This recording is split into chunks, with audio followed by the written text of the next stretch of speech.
Hello, fellow gently used humans. As we wrap up 2024, I want to take a moment to revisit some of the conversations that deeply moved me this year. You know, when I started this podcast, my goal was to explore what makes us human, all the beautiful, messy, complicated parts of our journey. And this year's episodes have revealed something profound about how we grow, how we continue to nurture ourselves, how we expand. Basically, how do we get into that messy, gently used human nature of ourselves and do something with it? Today, we're diving into the most powerful moments and insights from our 2024 conversations. These aren't just interviews, they're intimate explorations of what it means to be human, to struggle, to heal, and to thrive. Each story we've shared has added another piece to the understanding of how our gently used experience shape who we become and what happens next. So settle in as we revisit the moments that touched our hearts and changed our lives this year.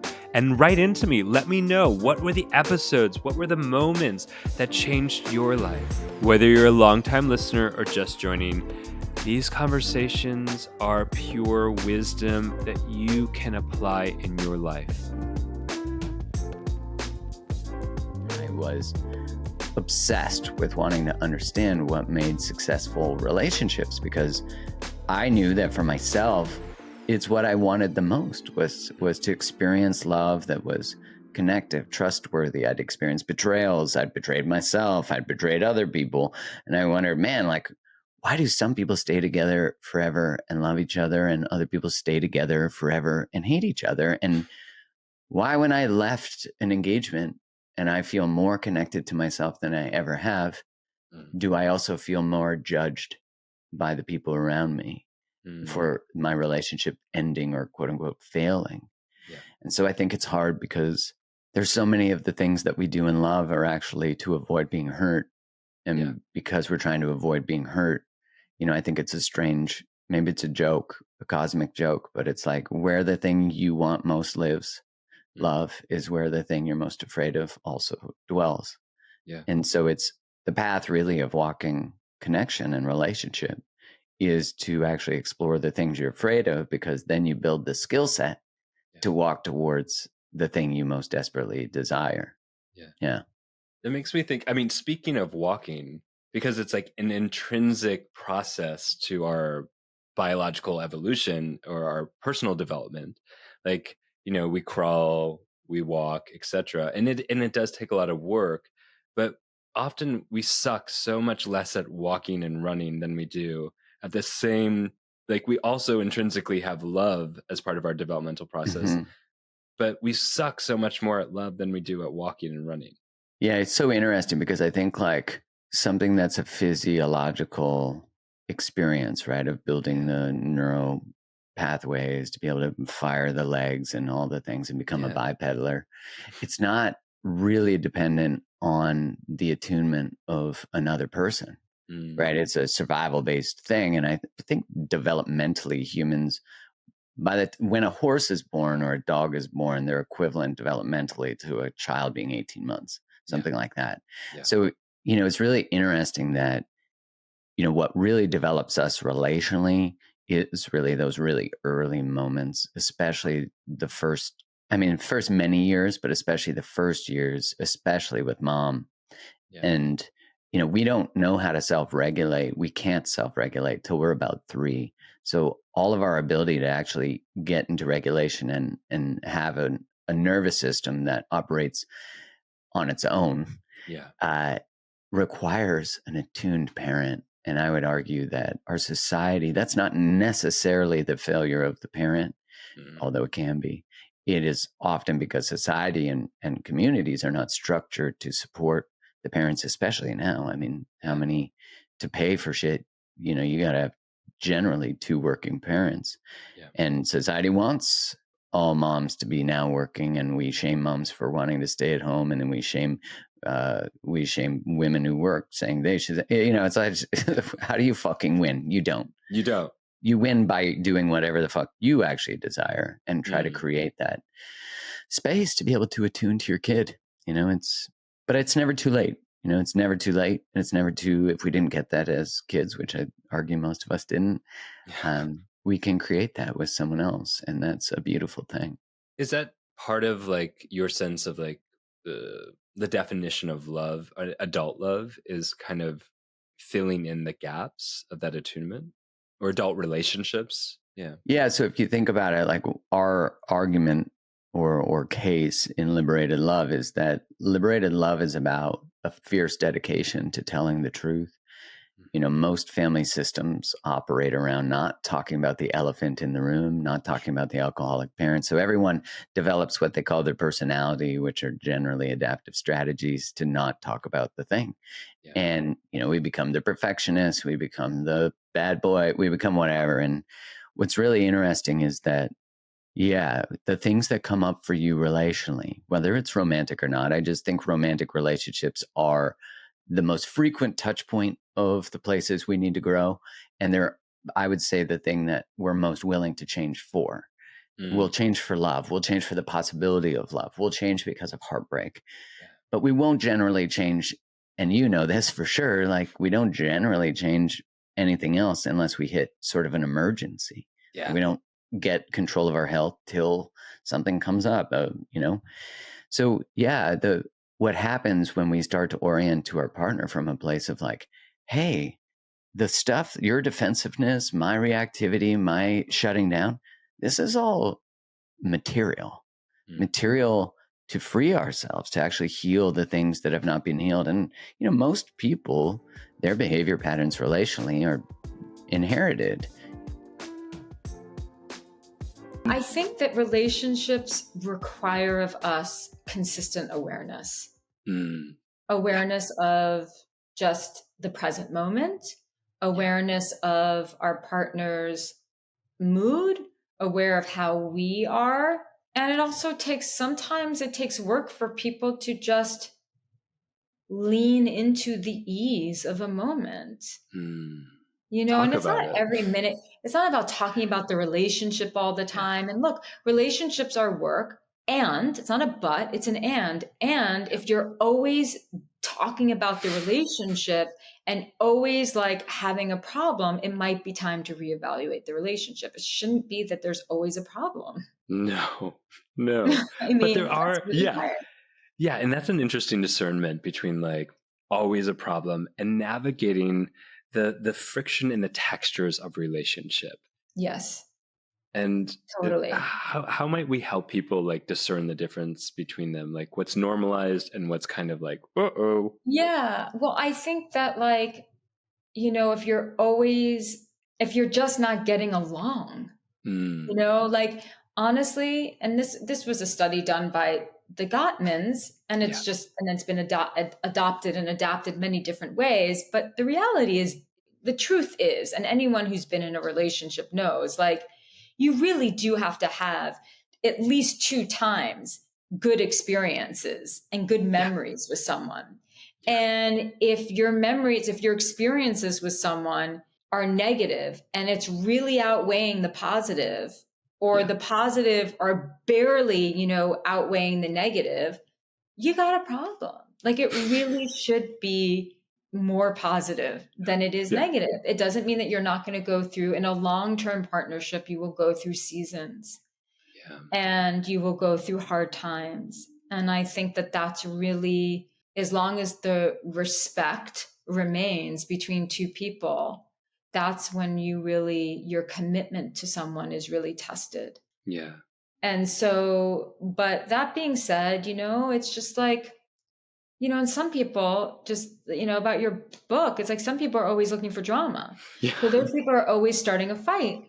Yeah. They're always starting a fight. They're like, wait a second. Things have been too easy, too good.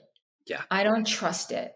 Yeah. And then their little inner saboteur comes out, their little dramatic little devil that lives inside of them. You see me.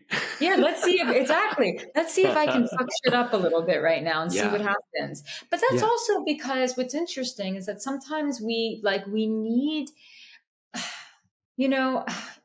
I can't say what the percentage is, but we need just enough texture and friction to be reminded that we are in a relationship with an autonomous being. And to be reminded of, like, you can't get too comfortable. Don't be comfortable, but don't be so comfortable that you start to take the other person or the relationship for granted. Just enough to know that, like, this person could walk out on you in any moment. Not the kind of, like, you want to feel safe in your relationship, but to know that, like, you actually don't, it's not so safe that you can continue to show up sabotaging, and they're going to stick around. Yeah. The reality is humans are emergent. They are in constant flux and change, as is relationships. And if you're not in the game of change, you're not in the game of relationship. Oh yeah, that's very, very true. I know it's funny because people are, are always trying to change their partner, but they're trying to change their partner either from having a really big problem like addiction, so then it becomes a codependent situation, or they think they're not changing the way that I want them to change. Yeah. Instead of appreciating, no, actually, this being is evolving all the time. Can you appreciate all the different versions? And look, I mean, there's going to be many marriages within one marriage, within one long-term relationship. The hope is that you keep falling in love over and over again with someone, and not everyone. So it takes resilience and it takes grit to make a relationship strong and last for a very long time. Can you say more about why threat is such a prevalent experience, especially in intimate relationships? So the romantic dyad, the primary attachment relationship, mirrors the earliest ones with the originals, the gods, right? The parents. Yeah. And that's why they're the most difficult relationships, because of the expectations and the entitlements from childhood. And it has a very long memory, because you and I become proxies for all of those experiences. And we won't know the difference between then and now sometimes. And so we have to watch out for that. And also, because we have a very distinct survival instinct, like all mammals, we can get triggered by small t threat just because of memory. So you do something that I feel is harmful, and you don't repair it. That experience has enough adrenal, properties that are stirred up to go into long-term memory. Now, I remember this now, and now my feelers are out for more cues that tell me I'm about to get hurt. Now, you repeat that, and it creates inflammation. Yeah. And now I'm acutely aware of anything, of the raising of an eyebrow, the tilt of your head, the way you're gesturing or not gesturing, the word choices that you use. And any of those can now be a trigger for what's to come. And I begin to shoot first and ask questions later, because I'm operating with a lightning fast recognition system, a memory system that is keen on picking up patterns. And those patterns alert me to threat, and my heart rate goes up, my blood pressure goes up, and my brain changes. And now we're off and running, because my fear of you will appear threatening to you. See, I don't know that, but it does. And so now we're threatening each other inadvertently, and we get to loops that we can't get out of. This is an arousal problem, an autonomic nervous system problem based on memory recognition. And so that's all human beings, no matter where you are in the world. It has nothing to do with personality, nothing to do with gender, sex, orientation, where you're from, nothing. All human primates will operate the same way. And so we have to learn about that. We have to learn how easy it is to misunderstand the other, to mishear the other, to not be clear, that memory sucks, and not fight over memory because nobody's right. And to be able to be friendly and collaborative and cooperative under all circumstances. And that's hard to do for us. Oof, so hard to do. Yeah. Yeah. Because given enough stress, we'll all revert to a one-person system of I, me, my, and you. And so we're putting in guardrails and principles to override that, which is why they're purpose centered. I have to do this whether I feel like it or not, because you and I decided it's the best thing we can do, and it must be done under all circumstances. That's a good life. Yeah. Is it that we just become less activated and feel threatened, or is it that we just have more agency over that threat response as we build this collaboration together? We have more agency because we're building in on an implicit, tacit, right brain level. We're building this according to images, dreams, big ideas, right? They're not small ideas. They're you and I against the world. You and I are a survival team. We have each other's back. We create social contracts that ensure our safety and security. We don't have that with the other people in our world, right? When the chips are down, everybody for themselves, but not you and I. You and I have practiced how to work on problems, never on each other. You and I have worked how to play fair and just and sensitive, because without that, we would have to watch out and we would lose trust, right? Any system that's too unfair, too unjust, too insensitive will accrue threat memory. And that then becomes a biological matter if we have a pattern also of not making amends quickly. So there are certain do's and don'ts here. I always thought a woman like, oh, I can be the woman that changes him. Like in the movies of, it's the bad boy and she gets Matthew McConaughey and she convinces him to be with her. No, that's not how that works. What it ended up being was being the person that you are, being a safe space, communicating clearly, being open and receptive, being vulnerable first and saying, hey, can I share this with you? And then creating a safe space so that person can say, wow, okay, let me share. That is how we changed each other as people, because I'm curious your thoughts. I am tired of the masculine feminine polarity aspect. When I hear the male female, I'm like, what are you talking about? Like, I just don't, it's not part of my makeup or understanding of the world. No, I've even now, Ryan will catch me because I'll keep saying the guy, because I'm like, I'm a straight woman dating men. Yeah. So when I talk, and even Ryan will be like, they. And I'm like, thank you. You're right. They. I don't give a fuck who you, I don't care. If you are over the age of 18 and you are a consenting adult, that's all that matters to me. Yeah. Literally. Yeah. But we have to say adult and consenting because those are important. The gender paradigm of like, this is how, either this is how this should be, or this is how, they should be, or, I mean, I saw a reel. I'm curious your thoughts. Yeah. And she said, feminism ruined dating. And I was like, go on. Okay. Curious. And she said, because women are so saying that, like, I don't need a man and I don't need this and I don't need this. She's like, and so women are becoming masculine and they're being disrespectful. And no man's going to handle a woman that's disrespectful because she's too masculine and not in her feminine. And I stopped and I was like, so if it's masculine to be disrespectful, so men are allowed to be disrespectful to us, is what you're saying. Yeah. So I'm not allowed to embrace that aspect of me. So, but it's also then seen as disrespect. Yeah. Versus, I was like, wait, can we understand this a little clearly? I have really thought about this. Yeah. Because like I remember once I said something and Ryan's like, are you in your feminine? And we were like making fun of it. Yeah. And it hit me and I was like, interesting. I said, do you know what I feel right now? I was like, it's not that I'm in my feminine. I feel safe. Yeah. And feeling safe meant I could disarm. I could receive. I didn't have to go out and do the work. Yeah.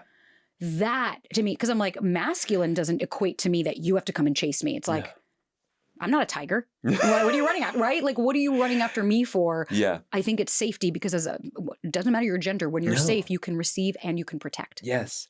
I mean, if we can de-escalate the sort of genderized language to just the human experience, like you're talking about, of like safety, where safety doesn't have to belong to, or like the feeling of anger doesn't have to belong to any of that, then we just get to deepen into the human experiences, which is what I'm so much more interested in. To me, that's why like when people like write like guys do that, or like I'm so tired of guys always doing this, and I'm like, hey, spoiler alert, all do. Women do it too. Like I have a very 50-50 split of clients. Oh, you do? I do, which is interesting. I think the reason being is because I don't sugarcoat it for anybody. Yeah. I think the males that come to me feel comfortable knowing that like I'm not taking the side of like men are trash. It's like no. Humans are trash. Humans are generally used. Humans are very good. But humans are, like my brother's always said, he's like, the one bet I'll make in life is that a human will be a human. He's like, that's a bet I'll make all day because there's nuance. To me, healing is black, white, becoming gray. Yeah. You're painting the strokes to understand. Like if he wanted to, he would. is probably some of the most detrimental dating advice that you will hear. Yes. Because like, I'm curious if I said, well, you know what, Scott, you just don't want it bad enough then. I mean, you're right. It's so fascinating to me too, because shows like dating shows like The Bachelor, Love is Blind, you know, that genre of reality TV, they're all polyamorous until the end. Like it's all about creating multiple connections. You're supposed to be forming multiple intimacies, and they all have feelings and love triangles. But then at the end, you pick one, right? So there's that new show, Couple to Thruple. I don't know if you've seen this, right? I've heard about it. You've heard about it, yeah. And there's pros and cons to it, but just the fact that it's like actually promoting itself as a non-monogamous show, that is the point, is pretty amazing. Yeah. So I think there's all these shows that have been non-monogamous anyway, and then they're like, let's make that funny. official. I never thought about it. Yeah. But I think if we pan back, there's just, you know, all of these structures that have been in play around sexual orientation, gender, identity, those have already been deconstructed or are being deconstructed and addressed over the last few decades. And so monogamy is finally the next in line. So I think it's sort of in this larger wave of social movement of seeing like things aren't a binary or one way. There's multiple ways to be a person and do relationships. This is like a very like a sexual liberation on another level, it sounds like. Wow. I mean, and it's not like polyamory or, you know, like being in multiple relationships is something new. No. Like I'm assuming it's been around for a while. I mean, what the historians say is that it has been around since we have been humans, right? Yeah. I even read this thing. I don't know how valid it is. It seemed valid. It was in a journal that they think that a lot, like historically humans, there weren't like full siblings from the same parents. Like everyone was like half siblings because there was like multiple mating, right? You mate with one person and then you move on to have babies with a different person. I mean, that sounds about right. Right. It makes sense. Like it makes sense. Yeah. I mean, I have some friends who've done the same. Right. So it's become much more acceptable. It's become more popular. And what are still some of the taboos or misconceptions about polyamory or ethical non-monogamy? Yeah, so some of the taboos are that it's sluthood, right? That it is people who can't commit. Maybe they have an attachment issue. Maybe they have a sex addiction. So that's really pathologizing it. Or that it's all about sex. And for some people, that's great. It might be about sexual diversity, but for a lot of people, it's actually more about the relational experience. Interesting. Yeah. And so we have all these misconceptions, and your books and your work has been a lot about breaking down these misconceptions. So what are the things that you often say to people when they come in with these misconceptions? Like it's just about sluthood, or it's just about like your attachment disorder, or any of those type of... Yeah, I mean, the key is to not actually bite the bait and get triggered by it. Oh, that's the first. That's a sweet idea, but how do we really deal with it? Right, exactly. Not take it personal and just go, okay, this is what this person has been kind of fed through the culture or society. This isn't actually a criticism of me. And just, you know, holding one seat to say, well, that's not actually what it's about. Are you curious to hear what it's about for me? Yeah. That's such a good line. Right. You're such a good therapist. But I mean, people coming to me as clients are not coming. They might have some of those internalized that we work with, right? But they're not leading with like, actually, I should take that back. Sometimes I have couples where one person wants to do it and the other one is just like, this is bullshit. you know? Yeah. And this is you not wanting me or not able to commit to me. And then we do have to deconstruct, like, what's the actual meaning of it for the person that wants to do it? That sounds like a really tense experience where one partner wants it and one partner doesn't. It's really hard. Oof. I mean, I keep thinking of it as like, think of our generation, right? We had some notion of like, oh, when I'm gonna partner up with someone, I know the questions to ask about lifestyle, or like, do you want kids or not want kids? You know, do we want to live here or live there? Like, we kind of know the deal breakers to ask. Yeah. And no one thinks no one foresaw, oh, I should ask them about monogamy. No. Right. So all these relationships never talked about it. And then it shows up and they've just like, I never even thought this was a thing that could break us up. I mean, I've experienced it in like the queer culture of like, it's actually just implied. Exactly. Like, I mean, you and I have talked about this before, where it's like, I feel like an outcast because I've said almost immediately, I'm interested in monogamy. Right. And people are like, what are you talking about? What is that anymore? And it's an interesting like aspect of queer culture. It's not, I don't mean to make a globalization, but it's certainly present quite a bit in queer culture that I feel like an outcast because I'm interested in monogamy, where it almost feels like an implied principle that it's going to be non-monogamous. Yeah, exactly. And that's what I've seen with a lot of the gay couples that I work with. We're like, we were doing this for decades before the word polyamory existed, you know, like it was just implied. And what was negotiated is sort of how and when, or do we tell each other much or not? You know? Yeah. And so even that, like we're getting into like some of the rules, it sounds like. And what are, granted, like no couple is going to be the same, but how do you start to establish the rules and even suggest some rules that you've found to be effective? Yeah, and so people don't like the word rules these days, just so you know. Oh, excuse me. Yeah, that's okay. That's okay.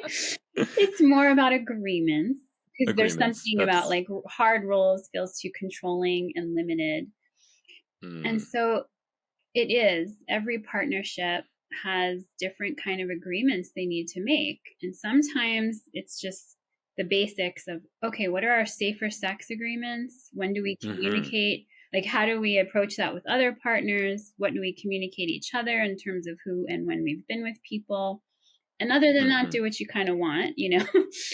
And that does not work for many people. There's more agreements around how often we see each other, how to feel like this relationship's getting enough. How often are we away from each other, right? This varies depending on, are you raising kids together? Do you live together or not? Like all of that matters. Transitions is a really important one. Like if we're going on dates with others, what do I need and you need before that? And then how do we reconnect after? Yeah. And then just in general, like how much do you want to know about those experiences? How entwined or involved do you want metamors to be, you know, partners of partners?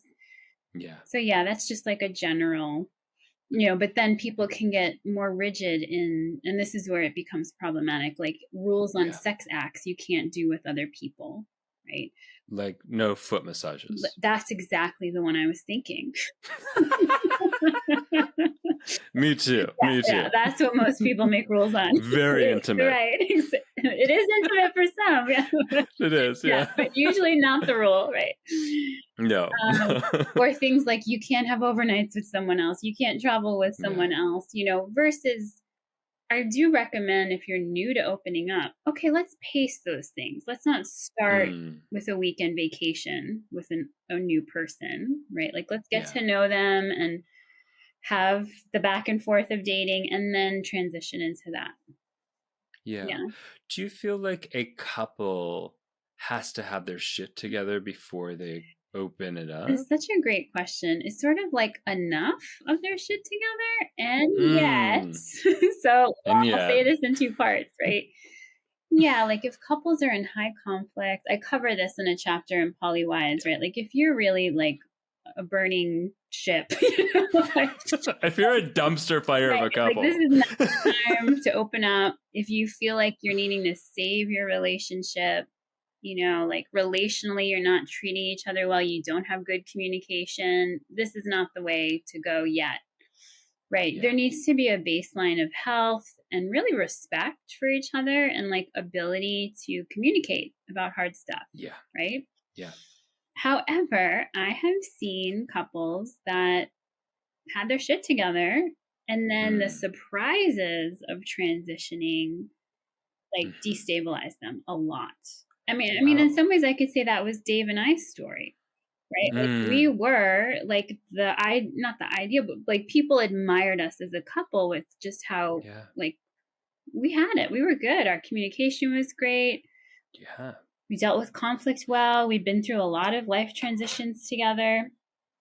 Yeah. And then yet, here we were dealing with just new things that were surprising. So, yeah.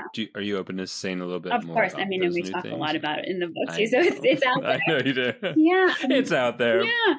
Two of the big things was Dave who had thought himself to be securely attached, realized he had quite an anxious attachment, and sort of monogamy was holding that attachment into secure place. And as we so nuanced, right? Oh my gosh, so nuanced. We don't have monogamy, and he's like having panic attacks and jealous in ways that was just never an issue before, and it was a lot. Yeah. And then what happened too is it exposed, even though we felt really solid before, it was like, oh, there's all this subtle, and now it's moved to not so subtle codependency that we had to deal with. Where I would overfunction and allowed him to underfunction. And it was like, whoa, this is not sustainable if we have other people in our lives. Oof. So how do you want to tell folks what happened next? Yeah. I don't want to ruin the surprise. Well, it's like years, right? It's years of, right? We've been together for a long time.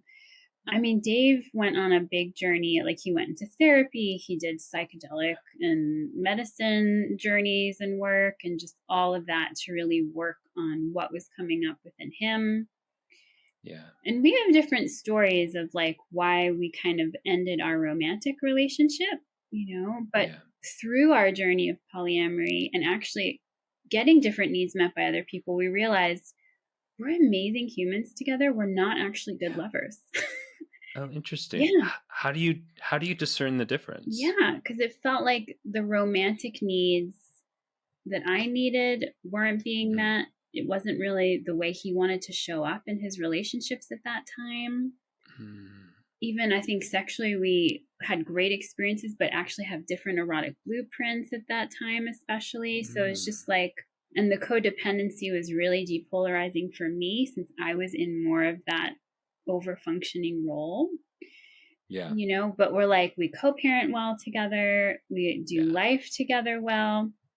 And so we transitioned out of being romantic partners.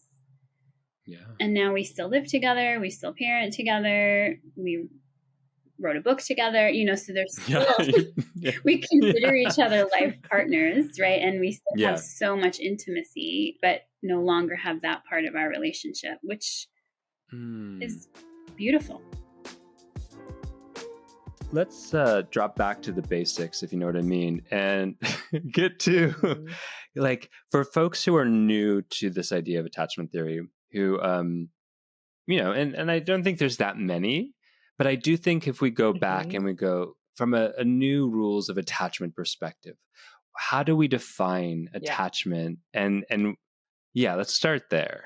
Well, attachment is the emotional bond or connection that develops between individuals, particularly between infants or young children and their primary caregivers. And so this is a very crucial bond because it happens at a time when we as little babies and little toddlers, we are in survival mode and we cannot fend for ourselves. So obviously it's very different in different parts of the animal kingdom. But generally for mammals like humans, like, you were born super cute for a reason. You're born super cute because you have to get adults to be like, you're so cute. And even though you scream and like you poop yourself and like you throw up and you're disgusting, like, you're so cute that I want to take care of you. It's crucial for us to survive, to be cute. That's why little puppies are so cute. Little kittens are so cute, right? I mean, there's a reason for that so that you can live.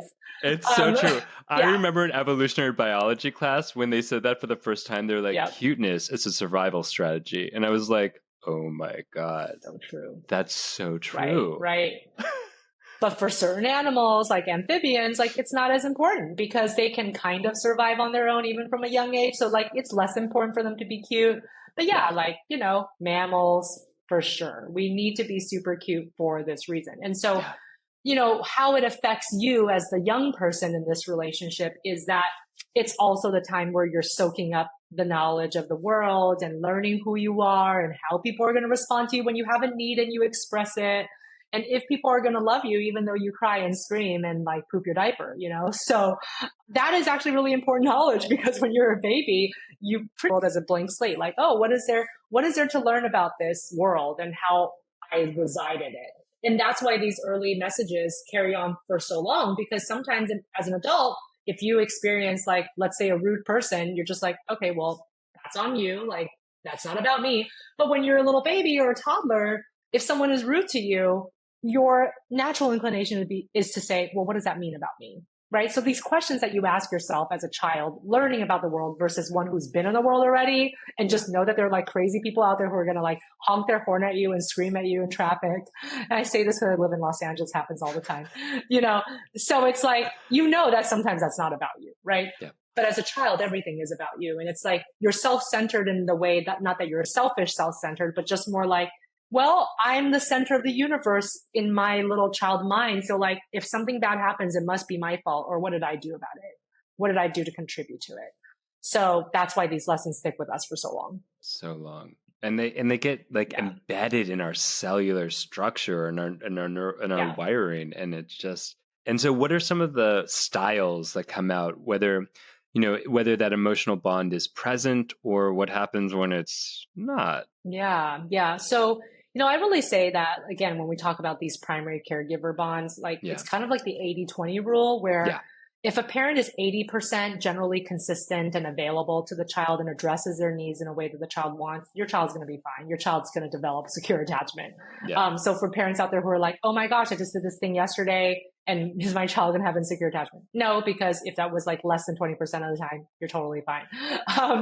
But I think it's more about like a pattern of not meeting your child's needs, or like shutting them down when they express a need, or going back and forth between maybe meeting their needs sometimes or like cursing them out. It's like that level of inconsistency that makes the child feel unsafe in some way.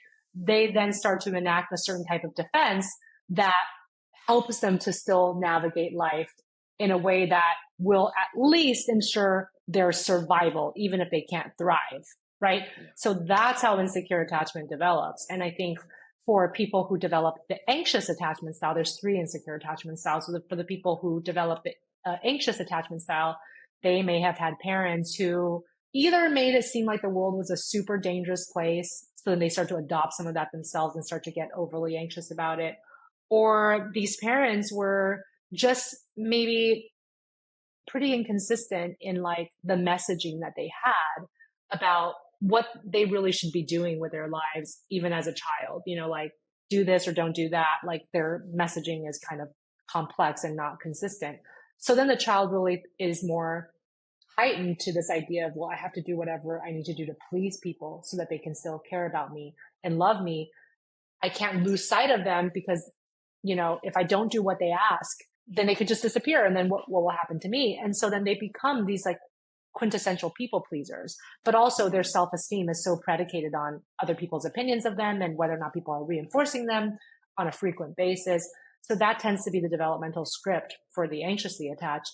The avoidantly attached individual, I think that sometimes when you look from afar, it's almost like a Monet, like they look amazing. They're like super perfectionists, like they get everything done. But that's a survival strategy because they had parents who either shut down their negative emotions, like, please don't complain, like, just pretend you're happy. Like, why are you complaining? Or the parents made them parentified children at a young age. Like, you need to be responsible for my happiness.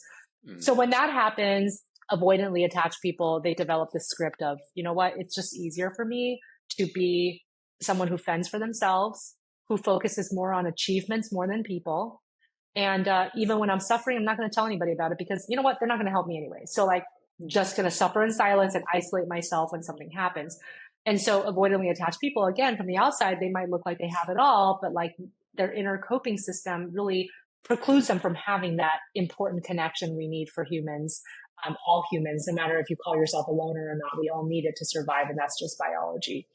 And then the disorganized attachment, I think, is the most misunderstood. I think that when I look in popular media, they're like, it's a combination of anxious and avoidant, or like, this is the one where you can never have a relationship with them and they're super fucked up. And it's like, that is not one, that's not helpful. No, And that's two, not helpful. when I, yeah, Or true. that's not helpful. Yeah, or true. Exactly. And then when I have patients who have disorganized attachment, they kind of see themselves as a lost cause. Like that is not what it is at all. Disorganized attachment is the attachment style that tends to have the most trauma associated, however. So like it does mean that probably in their childhood, they have experienced some kind of trauma or some extreme stressor of some sort. And what that has led to is just a very inconsistent style of coping. Like they don't really have a consistent strategy. So like anxious attached, their strategy is like people pleasing and like watching their environment for cues that they're okay. Avoidantly attached main coping strategy is like do everything yourself, like focus on things rather than people. And, basically like just figure out a way to do it on your own. So, but there's a consistency to those coping strategies, even if they're not working all the time. The disorganized person mostly will have like erratic strategy. So like from time to time, it's like, well, I'll do this in one situation. I might pull away from this person in this one situation, but in this other situation, I might actually cling to them further and like do attention getting things to make sure they don't leave. But it's not always predictable. And so that also leads to the most internal emotional dysregulation. Like they themselves feel dysregulated all the time and they have a lesser confidence that they can achieve things that they really want, because most of the times they're kind of in a fight or flight mode of, let me just get the basics down. Like I just want to survive today, as opposed to thinking about thriving. Right. So like that, I think, is probably the hallmark of disorganized attachment, is that they're just constantly in a fight or flight state. And it's harder for them to actually think about those higher order things that make us happy as humans, like self-actualization. Like, what do I actually want in life? What's going to bring me meaningfulness? They just don't have as much time to get to those questions. Yeah, such a beautiful description, so accessible, and I felt like you were calling me out on all my attachment styles. No, it's funny.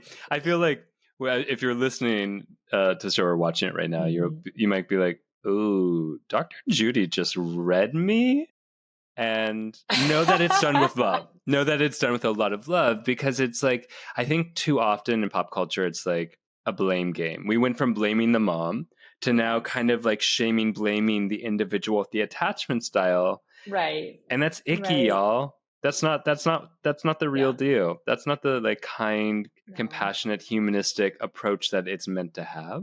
And even when you're saying like the disorganized piece, I really appreciate you taking it out of like the sort of shameful consideration that so many people have sort of popularized. And I think part of the challenge of that one, and why sometimes it's written more negatively about, is because the receiver of that, being in relationship to someone with more of the disorganized and secure attachment style, it's less consistent, more confusing, and it can be unanchoring and challenging in that way. So then they don't know what to do because they have a loss of consistency and sense of self. And that's probably pretty triggering. Yeah, definitely. And I think attachment styles can, like you just alluded to, they can trigger one another, right? Yeah, for sure. Probably the most common attachment grouping, I'll call it, whether it's in a romantic relationship or even like best friends or whatever, tends to be like anxious and avoidant. And then they're constantly just in this cycle, right? Where the one person is like asking for more from the other person, and they're seen as clingy from the other person. And then the anxiously attached person sees the avoidantly attached person as aloof and like, he doesn't care about me, or she doesn't care about me, or whatever. It's tough because they're just like constantly triggering each other's attachment issues. Yeah. It's an attachment party, and everyone's invited, but we tend to gravitate towards certain people at the party, you know? Yeah, exactly. I just got a divorce last year. I'm not. So good for you. Thank you. Seriously, that's not an easy transition. No. And I know that it was you've shared pretty publicly. It was a wild painful. one. Yeah. It was and it was public too. And in public. Oh, yes. Fuck. Public, and not really wasn't initially without my say, I guess. Like it is what it is. But it just, it was public and out there more than I would have liked it to be. And that's okay, because I grew from that. And Wait, is this the moment where I get to say, like, your boyfriend, was it okay? Is it okay? Right. Whoa. No, it wasn't. Not. No. Yeah. No, I guess maybe what I meant, or maybe I'm trying to justify it. Yeah. But also, I do think there's some benefit to radical acceptance, like just accepting it happened. So yeah. Can I say something to that with lots of love to you? Oh, yeah. Overriding is not the same as radical acceptance. That, like, radical acceptance is to say, yes, this happened. Yeah. Overriding is to say, it's okay. I'm not going to feel it. Ooh. And we just say, so the language we use is like, whatever, it happened, or it's okay. Where radical acceptance sounds like, that happened, and I still ache inside from it. And that's okay that I ache. And that's okay that I still ache. Ooh, I love that. Yeah. I love that. I'll go too far, or like I'll override, like you said. I'll maybe dissociate even.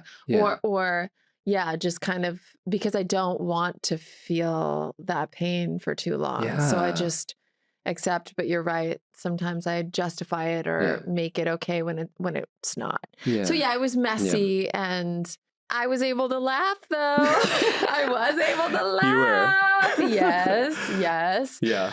And okay, so then I really didn't see anyone for months and months, and then whatever, this just happened. So meet him at this cafe and like it's going well. And then, but just little things trigger me. I feel like romantic relationships can be so fucking triggering. Oh, they are. Oh my God. They're like a fucking breeding ground for like triggers and past and history and depositories for pain and joy. And joy. And joy. Yes, and joy. Yeah. Mm-hmm. And excitement and passion and bonding. It's so beautiful but can be so brutal too. Brutal. Sometimes I'll feel secure for like an hour. Yeah. It's a great hour. Yes, the best hour. And then, but I think my base is probably I skew more anxious. Yeah.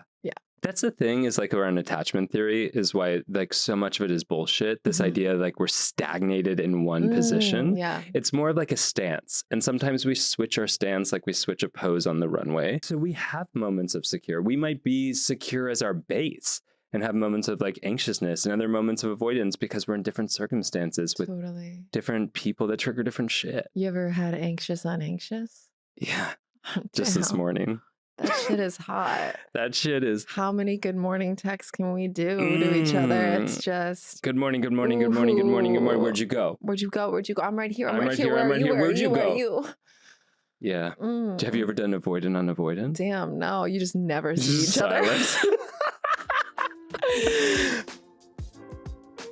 But I think a part of it too is the way that we've been living in terms of our nuclear family structures and that so many people, what I saw in COVID was by necessity, so many people started talking to their neighbors and people that lived across the street from them that they'd never met. And it was like, okay, I have to work and I have kids and you have kids. Could we figure something out to help each other out? Because this is like impossible and we can't do this. And what I've found so fascinating about even watching you and like your neighborhood, Vanessa has people across the street that like they'll take turns watching each other's kids. And I think we've gotten away from that as a society in a way that's really been detrimental to our mental health from my perspective, because it's like we weren't meant to live in these little boxes away from one another, not knowing one another. And we are so isolated and feeling lonely. And I think it becomes a little bit just like looking around a little bit more and saying like, who are the people in my neighborhood?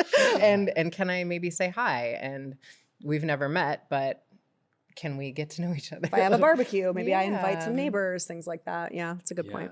I love that.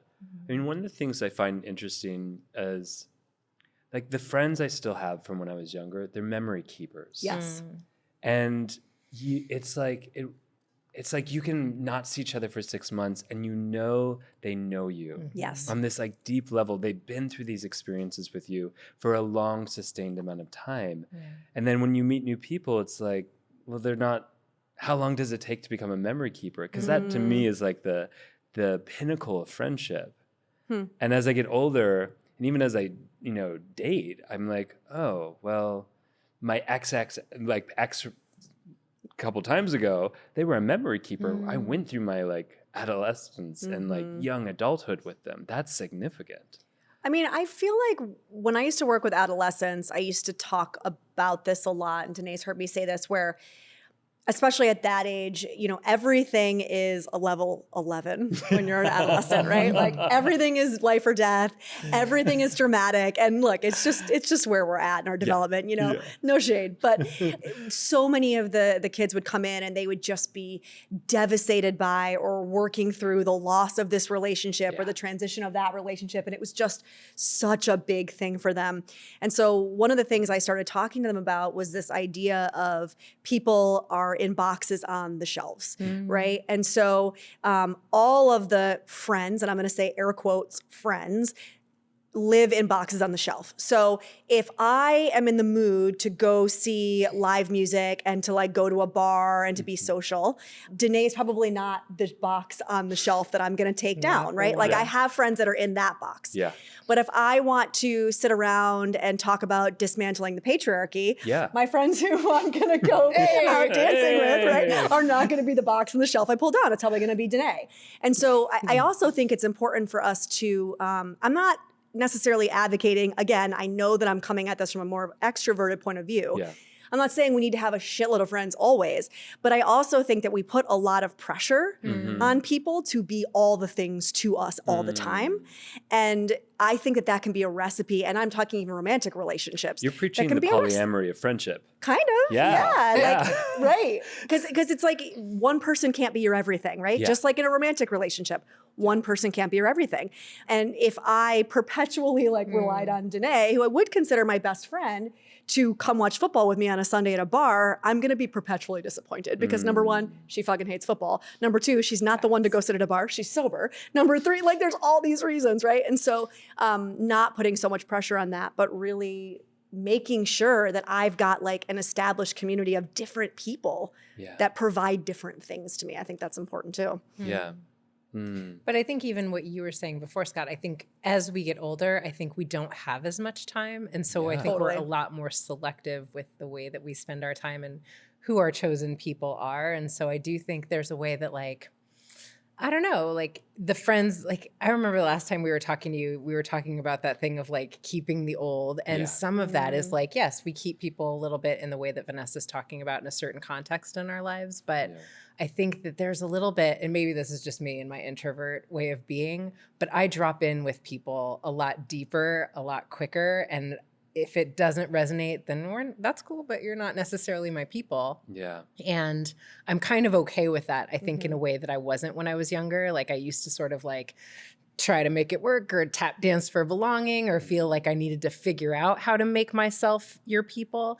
I think as I've gotten older, I've just been in a lot more acceptance of not everybody's going to be my people. Yeah. And that's okay. It's no shade to them, no shade to me, but it's just not everybody is meant to jive. Yeah. I love that. The tap dance line. That's so good. Yes, we don't do that. We don't do that anymore. We don't do that tap dancing anymore. And we all look away. I did Google how do you make friends. Oh man, what does Google say?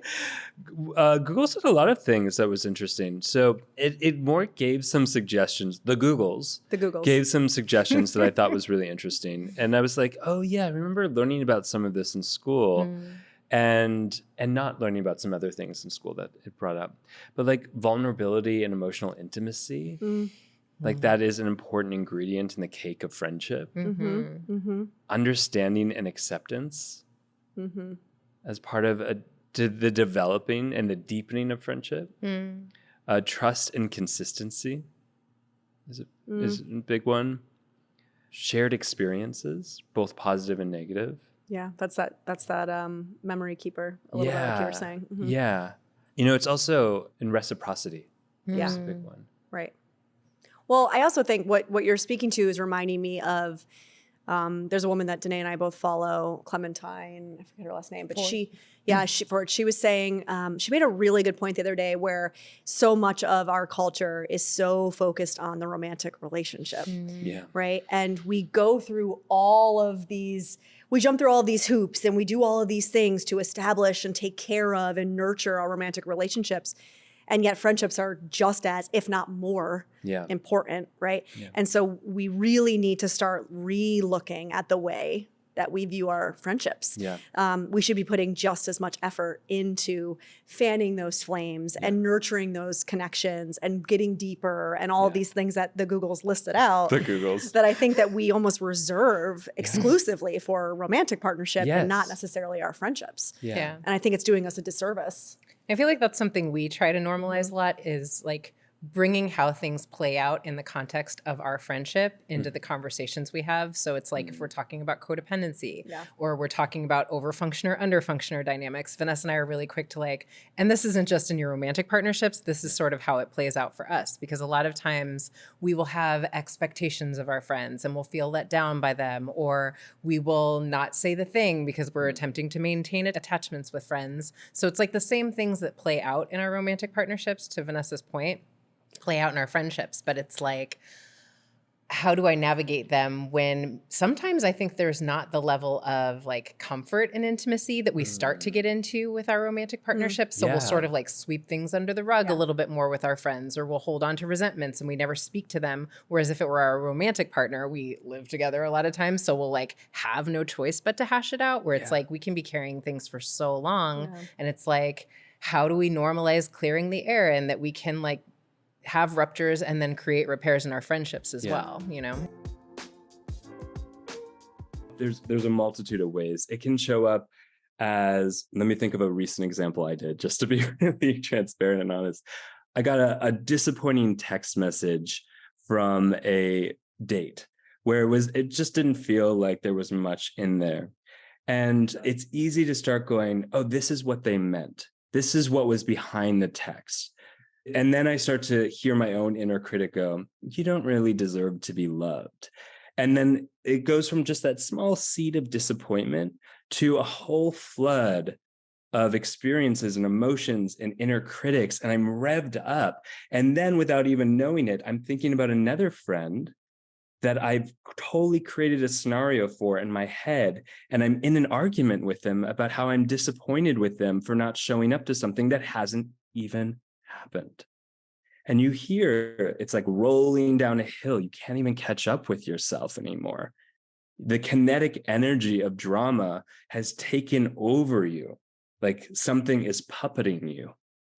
And you are in the throes of stress. You are having a physiological response, even though it never actually happened. Because that's the interesting thing about stress, is it doesn't actually have to happen in real life for us to have a physiological response. Every time we go into a story, a narrative, whether it's real, whether we made it up, we are having a physiological and emotional response in the same way as though it was real. Every time we replay that story, every time we vent and share it with this person and then that person and then this person again, and slightly even change the story, we are going through the physiological stress response of it each and every time. So that's one example. Nicole, I'll pass it to you and then we can volley. Yeah.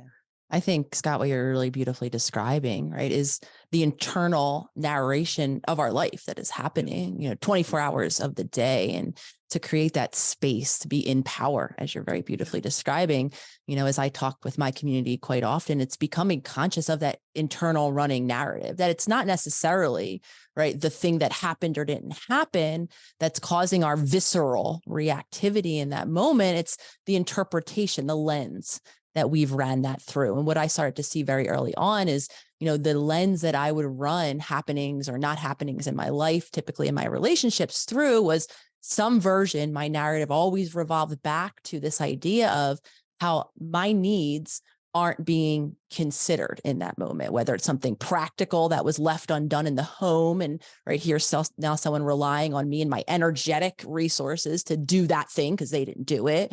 Or if it's emotional, you're not here in support of me. You don't just know what's wrong. You're not asking, you're not supporting me emotionally in the right way. So reacting then and being able to turn that focus or illuminate, if you will, my internal world allowed me to see that things are very neutral in happenings or not happenings. To really simplify it, what upset me, which is very understandable now, why I react it from a wound with upset, right? Whether or not I start to scream and yell about how you don't care about me, or one of the ways I've learned how to deal with, being hurt or feeling vulnerable and not feeling cared for was to separate or to remove myself, to decide I don't actually need you at all. I'm going to go lock myself in the bedroom. And so for me, it's becoming that wound in that moment. Of course, it's understandable. If I'm feeling not cared for, not tended to by especially someone that I, want that level of security, then now my reaction is understandable. That without that space to see the role we've played, not to shame ourselves for that role, my not considered story does have an origin in that childhood environment where in that stressful daily lived experience, I didn't have an emotionally available caregiver of no fault of her own, because my mom too was impacted by all of the generations that came before her, the environment that she grew up in, though it is understandable now that I did not feel considered. So when we react from that wound, again, I think this is another space to grant ourselves that compassion, though when we do see that story and how that created then that very understandable pain that then I tried to manage through explosive reactivity or disconnection and separation. Now I have that space that you're beautifully describing to be in power, to understand the oldness of that story, and to leave myself the opportunity to make a new choice in that moment. But that's one of my most common ones to this day. I still have. And I think that's important to acknowledge here as well, because I think so many of us are seeking that point of done, of healed, of where that wound no longer, right, comes up and bears its head. And it's still in this moment in real time, I can notice that filter. And I still feel, some degree of upset and wounded in those moments where I'm not feeling tended to, or I'm not feeling considered by the environment around me or my partners. Yeah. Thank you for just even humanizing that journey, that there isn't necessarily a point where that reflexive action of revving yourself up will just stop. It'll just become less, or you'll have this space that's just so beautifully described to catch yourself in the action. It's like, oh, here I am pouring myself another drink, or lighting up that next cigarette, or whatever it is. Here I am driving myself to gamble.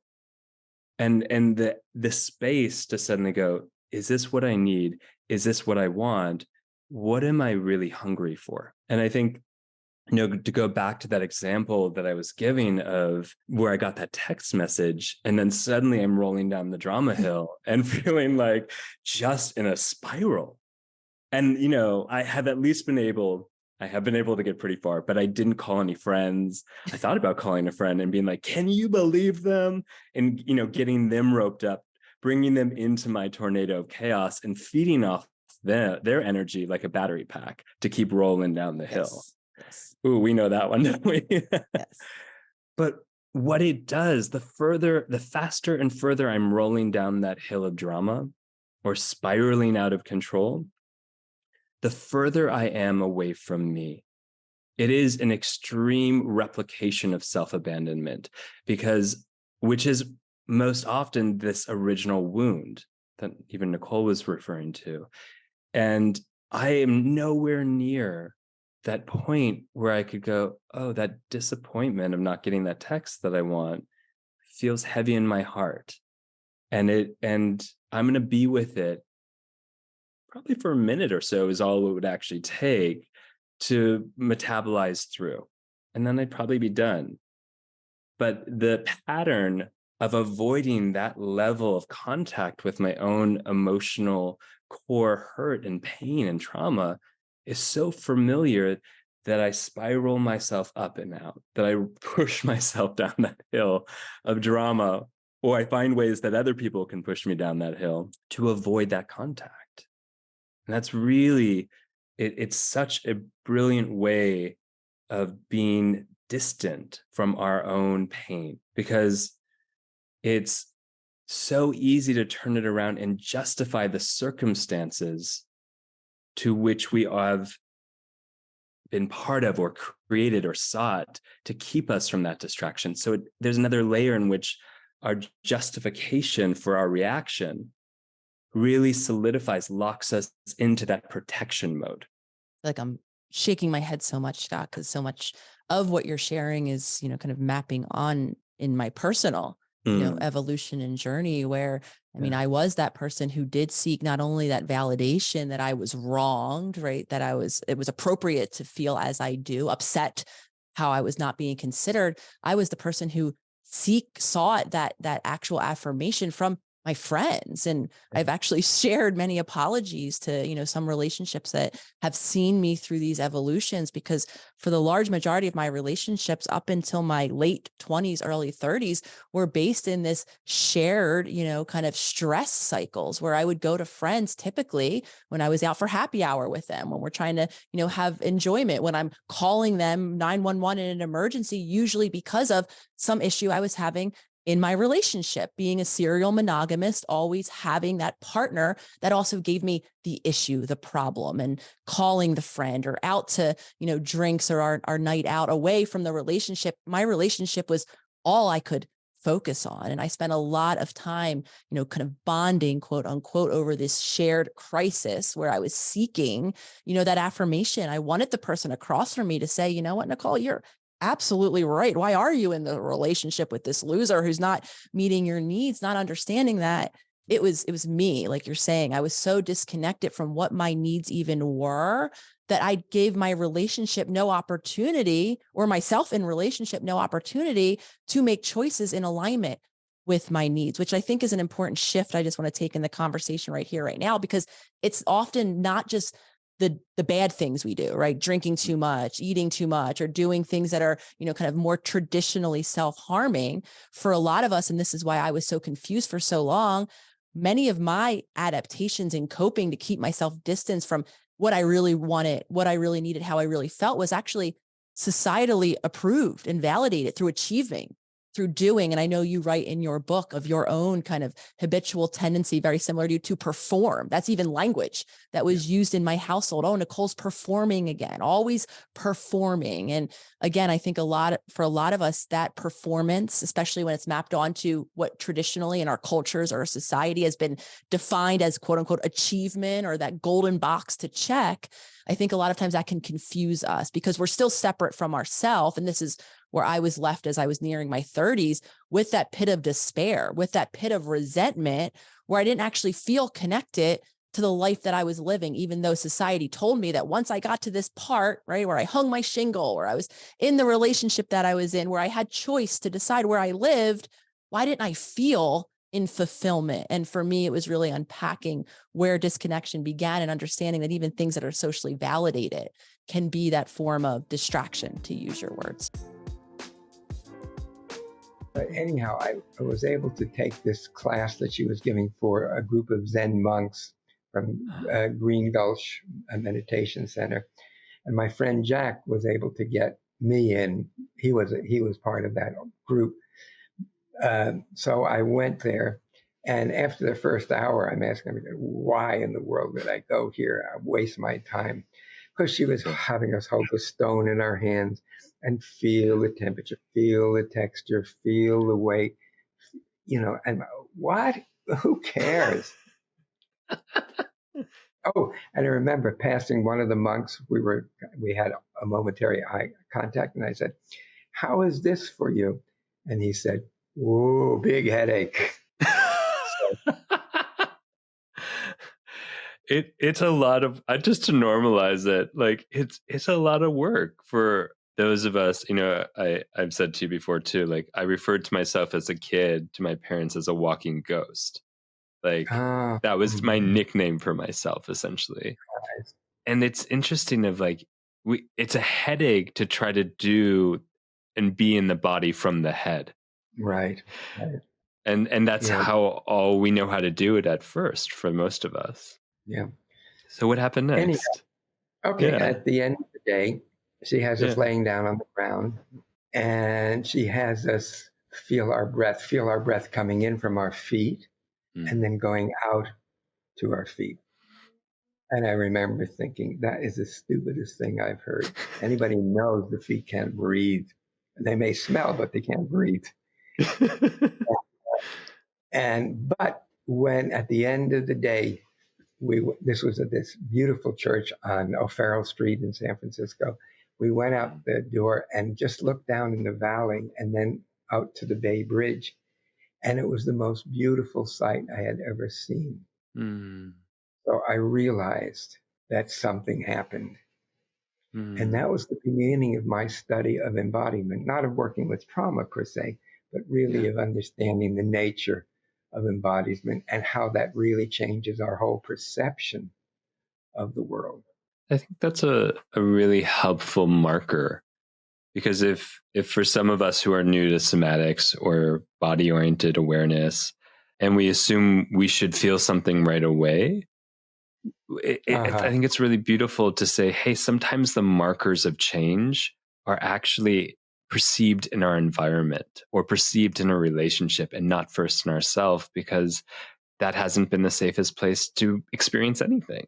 Exactly. The body has become the source of danger, of threat. So of course we don't want to feel it, to connect with it. But the key, or a key here, is in doing it slowly, doing it gradually, a little bit at a time, at a time. I call that titration. We just touch into the traumatic sensations and then come back to the here and now.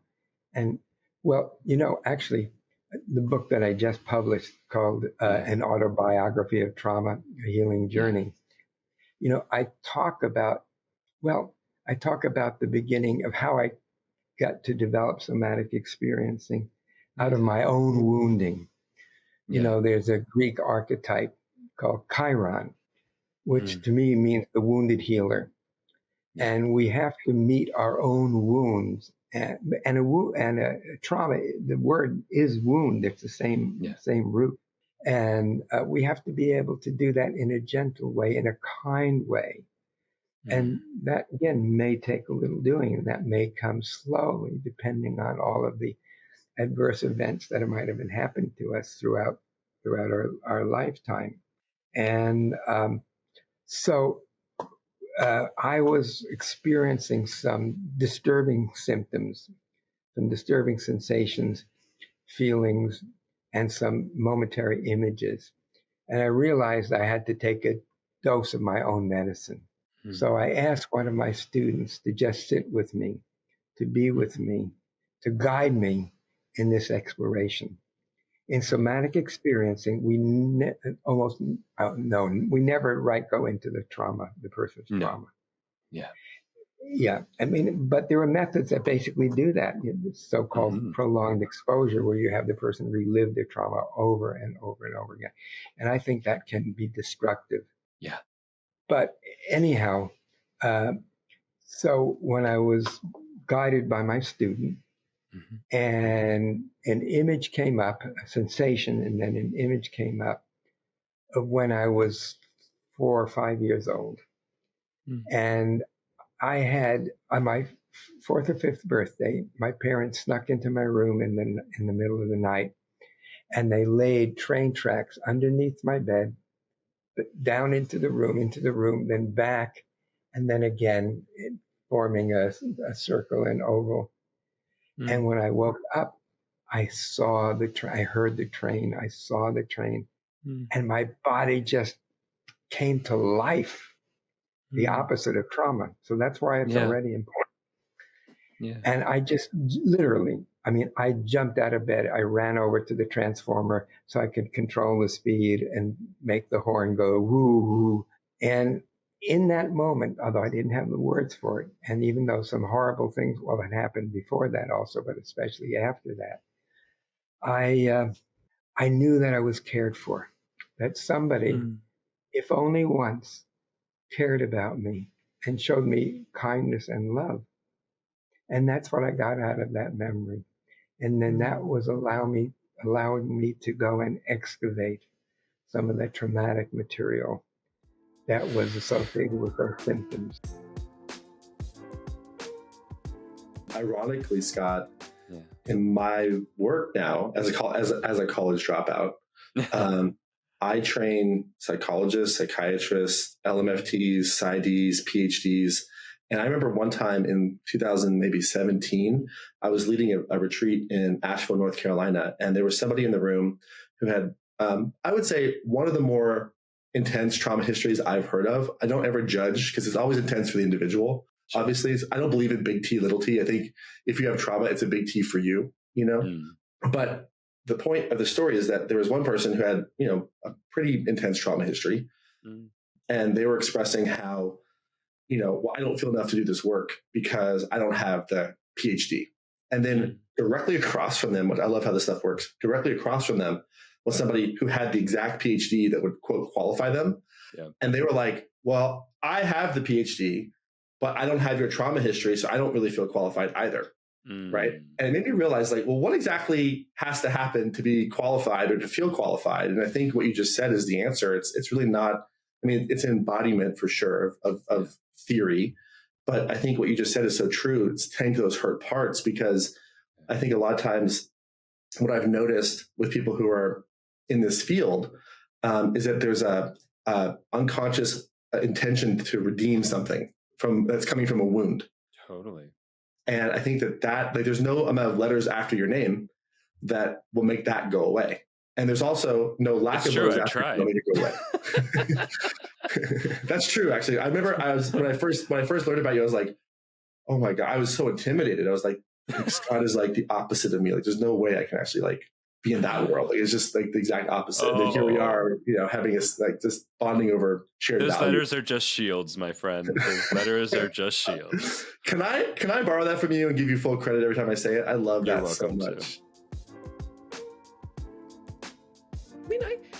I would say, like, for me, like, there's a part about credibility. If I'm working in the area of trauma, the need to state that I'm a survivor gives me a credibility. I don't know if it's participating in trauma Olympics so much as, because I've kind of moved to this place of like really low impact disclosure. I think early on I needed to say like all the things, right? Like, but it was almost my reflexive reenactment, right? Like I just had to say the thing.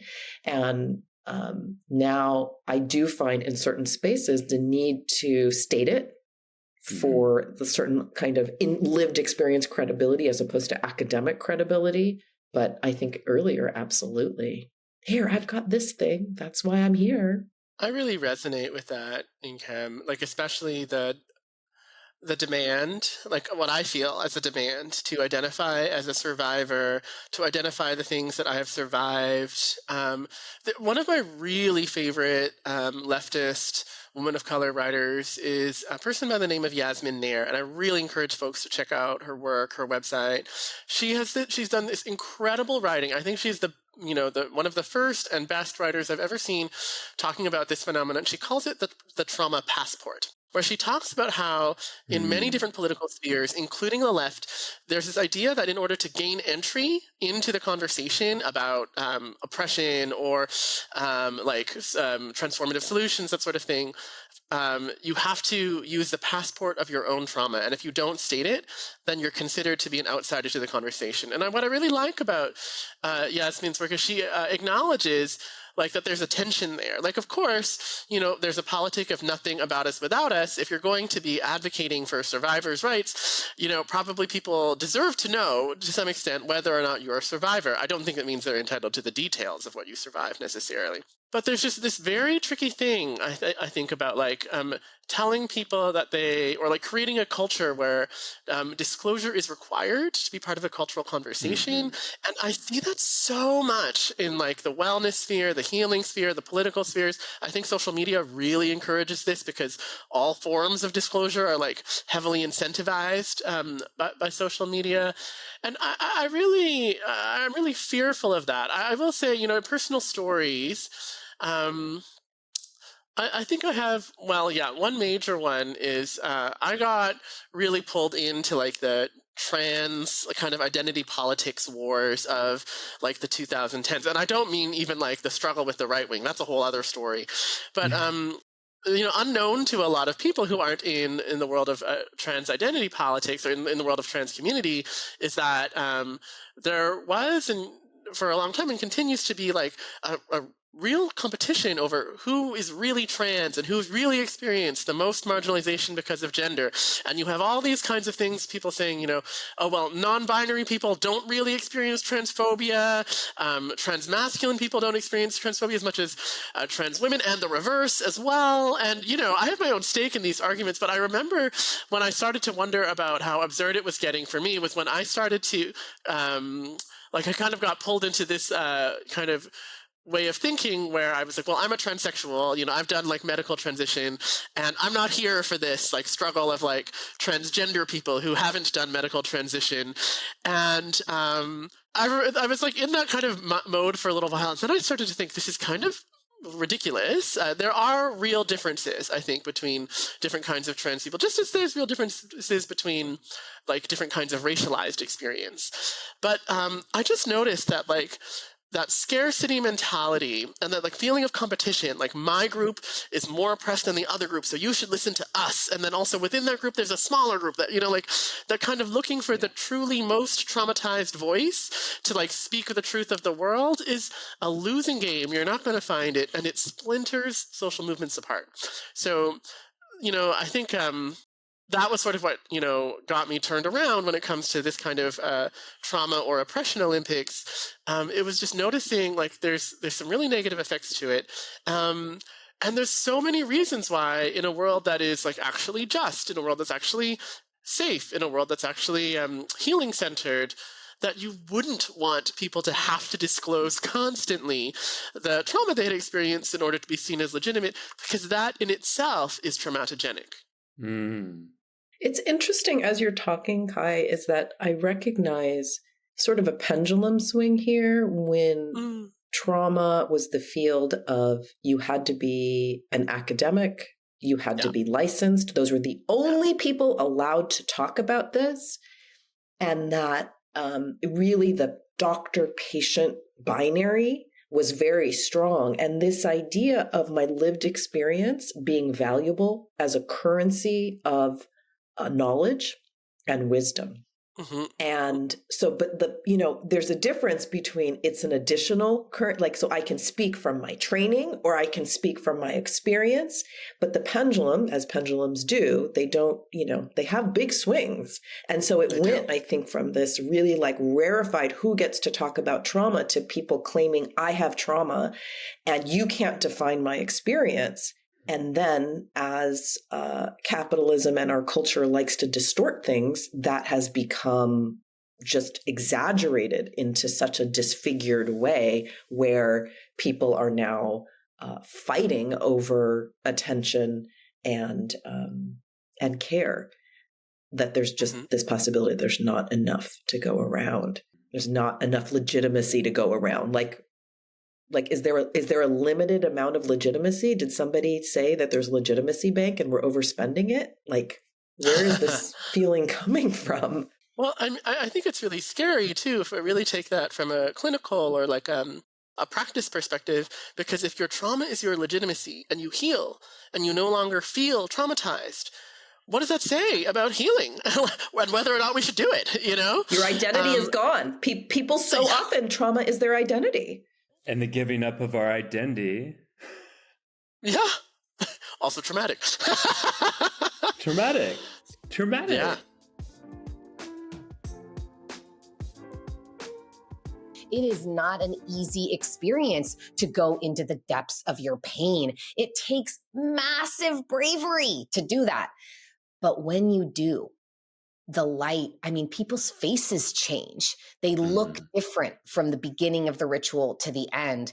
And I just feel so impressed and in admiration and awe of people who are willing to do it, because I think that, the deeper spiritual work, not bypassing, but going really all the way into it, it's the hardest choice we'll ever make, but it's the most worth it.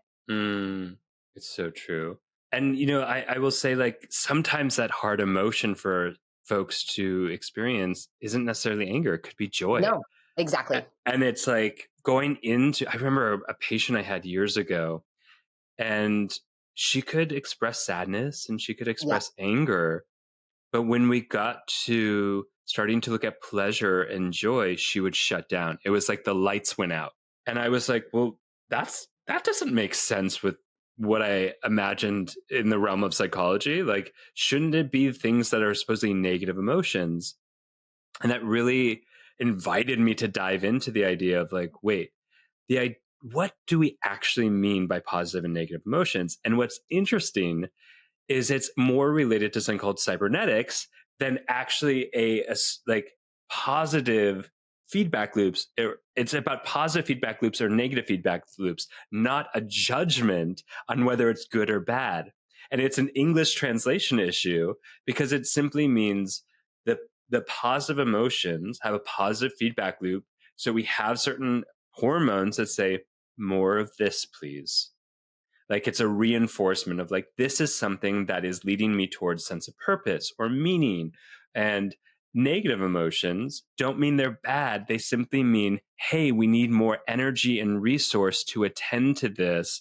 And it doesn't mean let's continue the activity or the engagement, but we actually need to maybe recuperate or attend to it or address it. And that's what it means. And it was such like a such a enlightening moment to recognize that. Yeah. I need support. I need something. I love like the acronym of PAIN is pay attention inward now. Yes. Oh, I never heard that. I love that. Yeah. It's like, help me. Something is going on. I had a client who her mother was so deeply depressed.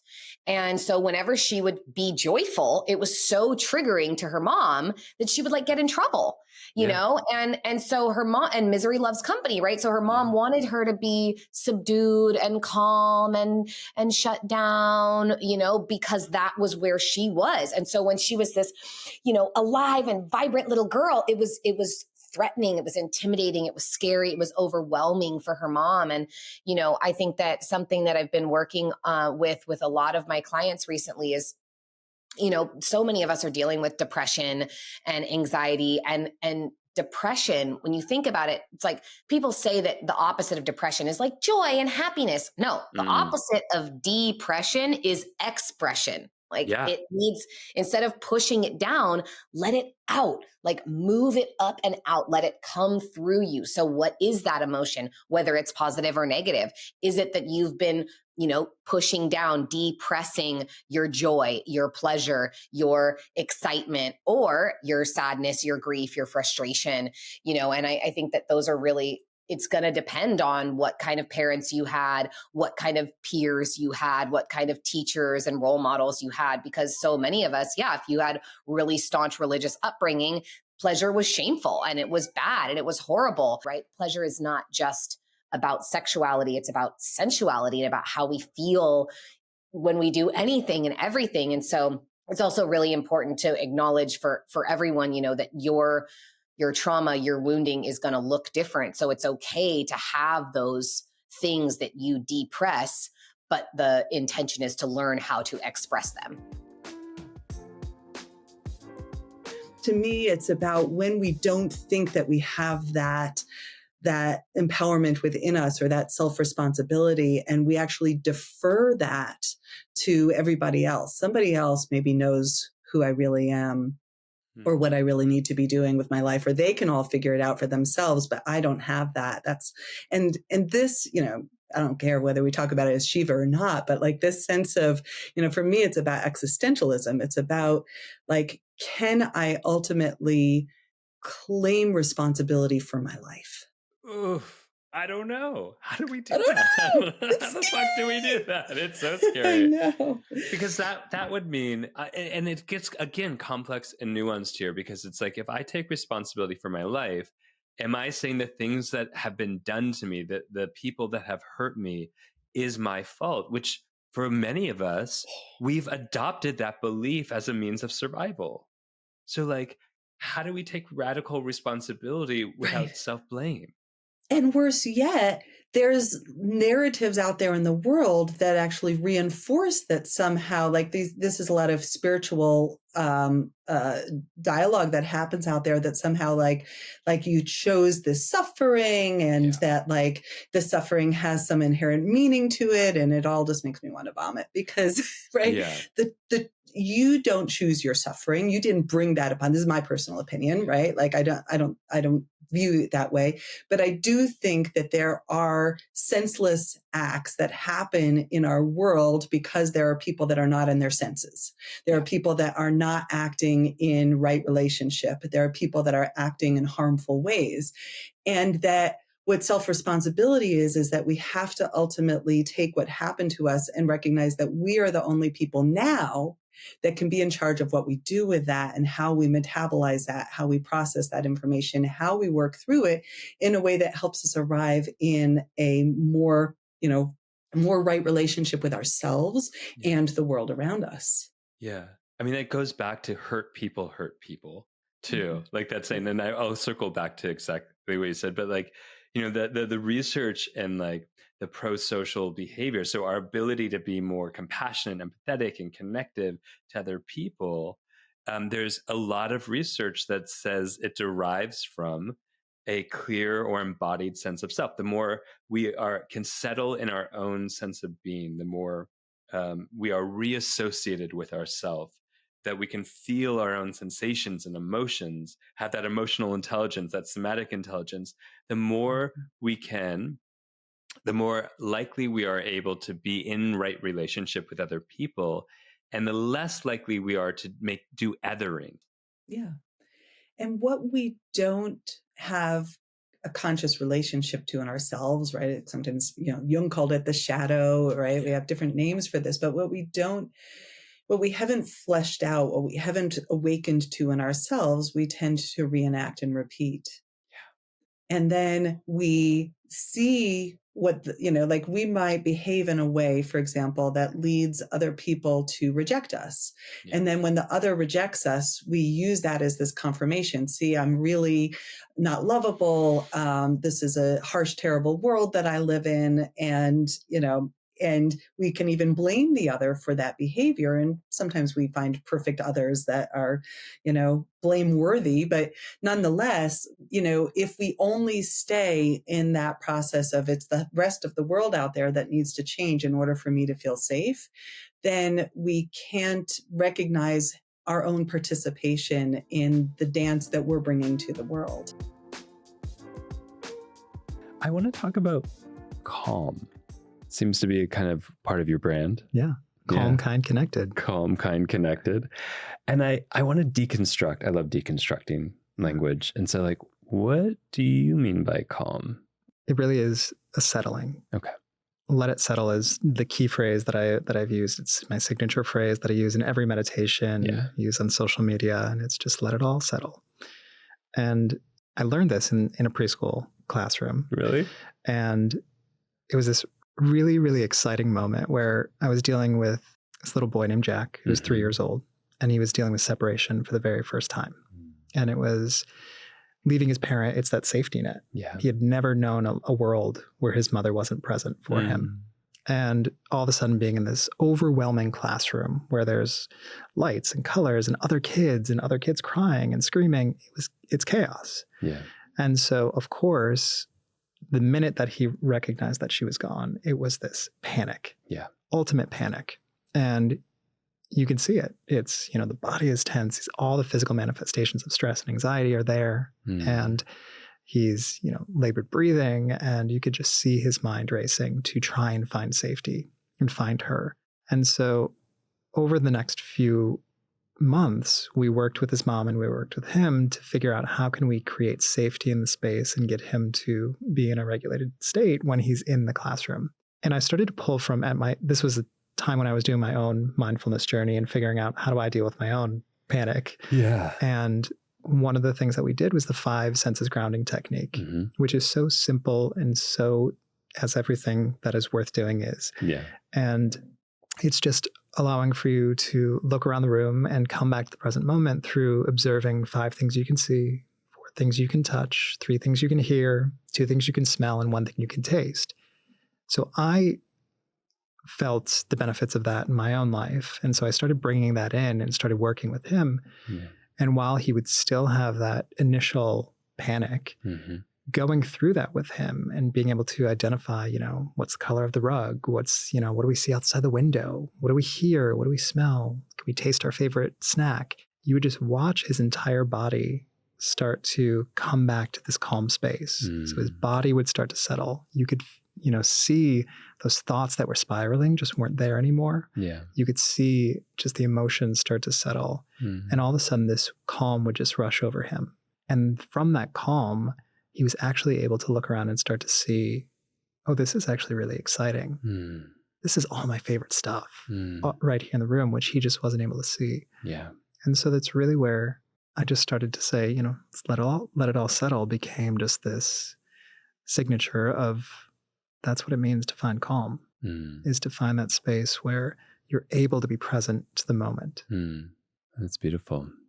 I used to study Aikido, and there's this, the entire practice, even though it's a martial arts practice, is to yield into what is. So if someone's grabbing your wrist and throwing you across the room, or they're coming at you, is to truly settle into what's here and ride through it. It's funny, because there are different ways we can find that settling. Sometimes it is through the senses, or sometimes it is through our breath. Sometimes it's through a lot of activity. Yeah, totally. Yeah, sometimes, it's that runner's high of being able to, I've never experienced that, I will say. I've run many marathons and I've never experienced that. I'm miserable the whole time. So, but people do say that that's a thing. I haven't either, if it helps you. And because that's, I think, another of the controversies that I am interested in is about this idea of calm. It's do we have to be totally settled or still, I guess is a better word, to meet calmness? And I don't think so. Yeah. I think it's more of, it's an awareness of the present moment, and you get to decide from there. Yeah. I think that's a lot of what I talk about the book is just all the things that we want in life. Yeah. Even our experience of love, our experience of connection with other people really has to come from a calm, regulated space. And you get to decide what you do from there. Yeah. But it's just being at that place where there is a bit of control. Yeah. Because there's a control in the surrender. We talk about that because I feel like often we might think of if I'm surrendering, I'm giving up control. I'm giving up myself, or I'm giving up the attachment to something. In the book, I talk about coming home to yourself. Yeah. And it's really creating that space where it's where you feel the most comfortable, where you feel the most aligned with yourself. You feel the ability to be in connection with the things that matter to you. And it's a feeling, it's a memory that you can return to. It's like when you come home, it's that this feels right. This feels good. And you're going to leave home from time to time. We're going to venture out. We go about our day, but we always know it's there. We have the key to it. We can come back whenever we want to. And so there's that space of home where you actually begin to be able to control how you respond to situations. You're in a space where you're not being blindly reactive to emotional triggers. You're able to come back to that centered space where you can feel those triggers and have the control to be able to say, that doesn't serve me. Think about some of the opposites of not being home. Maybe anxiety is a great example, or this idea of reaching out past ourselves or closing ourselves off. We might think we're at home, but actually we're imprisoned within that home. Yeah. And how would you describe, because I know you've been on your journey, was there a definitive moment where you're I'm home, and this is what the taste of it is, or this is the way I could help someone else recognize it by my own experience? I don't think it was a specific moment. Okay. I think there were moments along the way. Yeah. One of the moments that I realized was the self-judgment starting to slip away. When I was growing up, I was much larger, existed in a much larger body. I was about 100 pounds heavier than I am now. And when I lost that weight, there was so much fear of going back to that or feeling that. And so every time I would walk past a mirror, it would just be this feeling of judgment of what it looked like and what it, how I was appearing in that moment. And I do remember this moment of just being able to walk past and without judgment, just from a place of neutrality, look into the mirror and just recognize that was me and be okay with that. There were moments when I would be presenting ideas, and instead of having those filled with judgment and fear of how I was being perceived, that feeling of I get to relay my view of life, and I get to relay my opinion without having to fear it. And these just eventual little milestones came.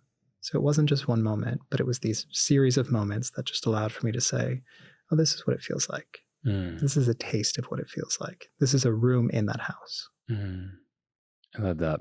I love that idea that we're getting to know each space until we more occupy it full time, which, I mean, it's one of those things, and this is, I mean, in mindfulness or somatics or any kind of reflective work, where it's like, we can talk about it, but it's abstract until you experience it. Yeah. And it's like, but to make it enticing enough for someone to want to go on that journey, because it's often painful. It's a lot of what I've done on social media is how do I create in the quickest of moments, because you don't have a lot of, a lot of time to get your point across, the experience that I'm trying to teach on. It's so many social media accounts that are just yelling at you, telling you what you need to do, or poking that pain point and then getting you to like listen. And I really just wanted it to be a space where you could come and you just start to feel. You start to feel in a moment of what it feels like to find that calm, centered space. It's that opportunity and invitation for you to join in on it. And I think that's what we need more of, is just the ability to experience things instead of being told what to do. Thank you for that. As we wrap up our journey through 2024's most meaningful moments, I want to thank you for being part of this community. Each week, you've joined me in exploring what it means to be human, with all of our quirks and challenges and moments of triumph. Remember, being gently used isn't about wear and tear. It's about the wisdom we gain along the way. Every experience, every conversation, every challenge, every moment of growth adds to your story and what you offer to the world. Thank you for sharing this path with me. Here's to 2025, to new conversations, deeper connections, and more opportunities to embrace our perfectly imperfect selves. Until next time, stay curious, stay open, and embrace all the gently used humans around you. We love you.